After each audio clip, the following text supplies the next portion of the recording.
Since we're talking about power series, what I want to do is I want to take a video or two and just remind you of all the stuff that you know about power series already. So power series are things that you've studied in Calc 2, but I want to really just remind you of all the power series facts that you should have learned about. We're not going to talk too much about convergence methods or anything like that. We're just going to talk strictly about power series and then how those help us solve differential equations. So as a reminder, we know power series for a few functions. So let me just remind you of what those functions are. So e to the t we've already talked about. So this is the sum of t to the n over n factorial as n goes from 0 to infinity. By the way, whenever we're talking about power series, we just take the convention in this chapter. The 0 to the 0 is 1. So whenever you have something to the 0 power, that's always 1. 0 to the anything is 0. But those conflict, and 0 to the 0 is an indeterminate form, if you remember from calculus. So anyways, 0 to the 0, we're just going to automatically define as 1 when we're in the context of power series. So e to the t is the sum of t to the n over n factorial. Sine of t is going to be the alternating sum of t to the 2n plus 1 over 2n plus 1 factorial. Okay, so as n goes from 0 to infinity. Remember that n factorial is just defined as n times n minus 1 times n minus 2 all the way down to 1. And 0 factorial is automatically 0. So there's some good counting reasons for that, some good combinatorial reasons. I mean, so for example, 5 factorial is just 5 times 4 times 3 times 2 times 1, which works out to 120. Okay, so that's the factorial in a nutshell. Cosine of t is going to be the same as sine, except you take the even terms. So instead of 2n plus 1, you get 2n. So t to the 2n over 2n factorial. There's also hyperbolic sine and hyperbolic cosine. And if you remember, hyperbolic sine is defined as e to the t minus e to the negative t over 2. And hyperbolic cosine is e to the t plus e to the negative t over 2. And it turns out that when you actually look at the power series for these functions, you're going to end up with the same power series as sine and cosine, just without the alternating part. So in particular, the power series for sinh of t is going to be t to the 2n plus 1 over 2n plus 1 factorial. And if you look at cosh, the hyperbolic cosine, that's going to be the sum from 0 to infinity of t to the 2n over 2n factorial. Okay, so that's the 5 big functions that we'll need power series for. And then there's a few others. So we know that 1 over 1 minus t. By the way, these 5 power series that we've talked about, so for these 5, these are valid everywhere over the real line. So for any real number, you can evaluate e to the t by calculating that sum. Anyway, so if you look at 1 over 1 minus t, we know that that's the sum of t to the n, as n goes from 0 to infinity. Okay, so that's another power series. And then you can get sums for things like the natural log of 1 plus x, or let's look at, let's see, inverse tangent of x. So inverse tangent of x, I'm going to do the following. So I'm going to integrate the derivative of inverse tangent of x, because if you integrate the derivative, you get the original function back. So here I don't need the braces around that, so let's get rid of those. Oops.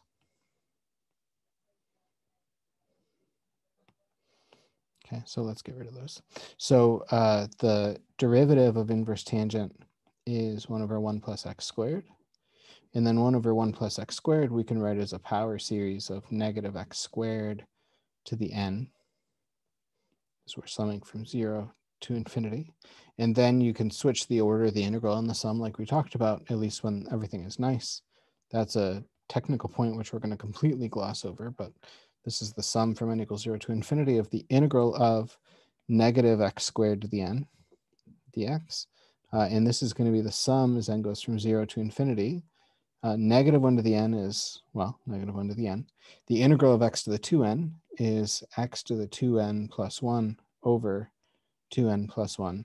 And then you would normally get a plus c, but you can figure out what that is by plugging in, say, x equals 0. And it turns out that this constant of integration that you'll get in this case is 0. So here is a valid expression for inverse tangent that I got not by memorizing anything, but just by thinking of inverse tangent as the integral of its derivative, and then the derivative of inverse tangent looks like this 1 over 1 minus x squared. It looks like the 1 over 1 minus t, excuse me, where t is negative x squared. And then you can integrate, everything works out nicely. So you can get all these power series here. For 1 over 1 minus t, this is valid only where the absolute value of t is between, where t is between negative 1 and 1. Or to say it a little bit differently, the absolute value of t is less than 1. Okay, so that's where this power series is valid. Okay, now a few other facts about power series. I am going to go a little bit quickly here, but a power series in general is just going to be a function of the form c sub n, x minus a to the n, as n goes from 0 to infinity. So that's what we mean when we say a power series. For the most part, we're going to work with power series centered at 0. So the center here is a, so our a is going to be 0 for the most part. So typically, we're going to work with, the power series that we're going to work with will be something like, you're going to have c sub n x to the n, as n goes from 0 to infinity. And just a few facts about these. It turns out that there exists a positive number r, so that, there exists a negative number r, so that our power series converges if the absolute value of x is less than r, and diverges if the absolute value of x is greater than r. So it turns out there's this cutoff point, r. R, by the way, is called the radius of convergence. Okay, so this is the radius of convergence. So there's this cutoff r where beyond r, the power series diverges. Within r, it converges.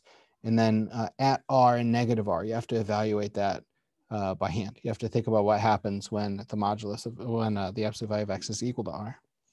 Okay, so capital R here is called the radius of convergence. The set of all x, so the set of all x values where a power series converges. So let's just look at this power series G centered at 0. So the set of all x where this power series converges is called the interval of convergence. And it turns out that this is always actually an interval of real numbers. So this is an interval of convergence.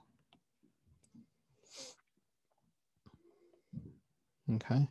And a few more things about power series and intervals of convergence and the radius of convergence.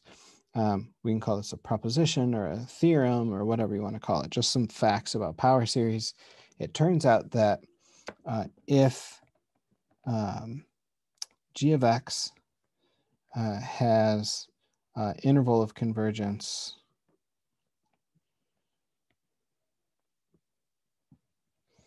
how do I want to say this? If g of x has, let's look at a power series g of x centered at 0. And if g of x has radius of convergence r,